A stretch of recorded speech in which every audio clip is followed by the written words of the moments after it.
Hey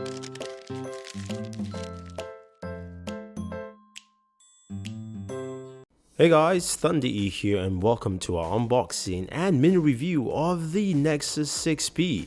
This is a device that came out last year at CES this year, 2016. Huawei actually handed out gold versions of the Nexus 6P. So here it is. It's the gold version. I'll call it a CES edition gold version, but it really isn't the case. We didn't review this device last year because we weren't able to get our hands on it in time. But I figured we'll do it here because a lot of people clamored about the device when we did our top devices for the year. So here is the Nexus 6P Gold, and here's our unboxing and review. So open up the packaging is not too hard if you have a trusty knife. Set the Batman knife aside. And then here we have, of course, the top sleeve, some instructional materials, tells you what's inside the packaging, 6P, micro SIM tool, all that fun jazz. Here is the charger. It's a wall plug charger, USB Type-C.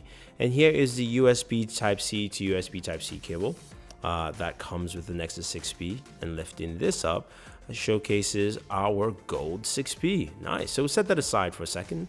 We've got 90 days free Google Play. And then we also have a USB to 6P cable there, as well as a micro SIM removal tool. So at least they give you two cables, which is great because you still have full-size USB Type A ports in most devices. And so that's something to take note. And here is our Nexus 6P. So it's made from Huawei, made by Huawei, I apologize. And this device has been well touted. And I have to say though, using it and just playing around with it, the thing is really nice and light and comfortable. It's a well-built device in terms of just the structure. I know some people have mentioned bending and breakage. I've had no issues with it. Display is lovely. It's a 2K display. The back, you have a fingerprint sensor. You have the camera there. I don't know why companies tend to put the IMEI numbers on stickers, because you're going to take it off. You don't want it there.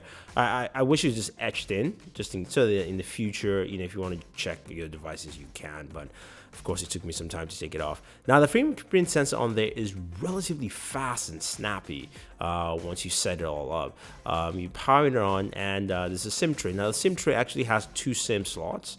One is covered, but it's just a single SIM device.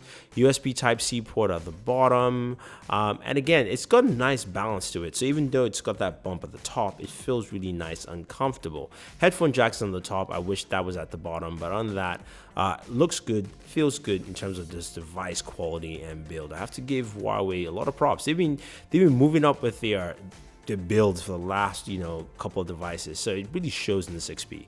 So of course it's the gold version, and I put booster gold on that. If you want to get that image, check out our Pinterest page. We're going to put it up. Running Android 6.0, actually updated to Android 6.0.1 on this device. Now the camera here shoots at 4K. Of course, you've got the Google Camera app, which allows you to change the shooting resolution and picture quality. And you can see here 4x3 12.2 megapixels. So we're going to be shooting in that. You're going to see some of the images there as it goes through. And again, you can record in 4K. The front-facing camera, 5 megapixels. That's a first image right there from the camera. And as we take a closer look here, this is of course in the elevator. You can see the quality is actually pretty good. I would say I've been impressed with the camera from my short usage of it. I've done a good job in terms of just taking photos, selfies, different lighting situations, and even when you go to low light situations, well, not yet, but still me being goofy with a front-facing camera.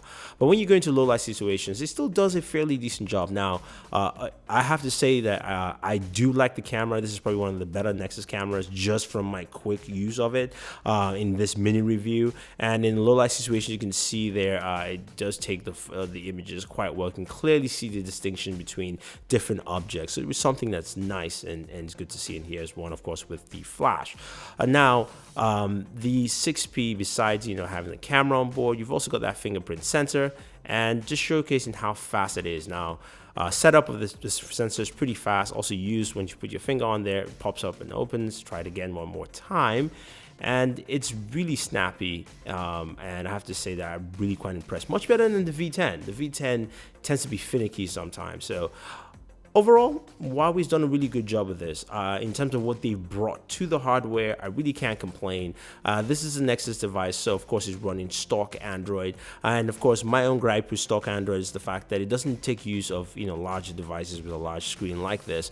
There is no true split screen multitasking or things of that nature. But overall, I really have to say I do like the Nexus 6P. And yes, it would have been one of the top 5 devices probably in our top 5 video, but we didn't review it then, so it is what it is. But again, solid product from Huawei. It's great hardware altogether. And Android 6.0, hopefully that brings more in functionality onto future devices as well as you update this. So if you have any questions or any comments, want that image, it's on our Pinterest page. Don't forget to like and share this video, subscribe to the channel, and always enjoy your entertainment.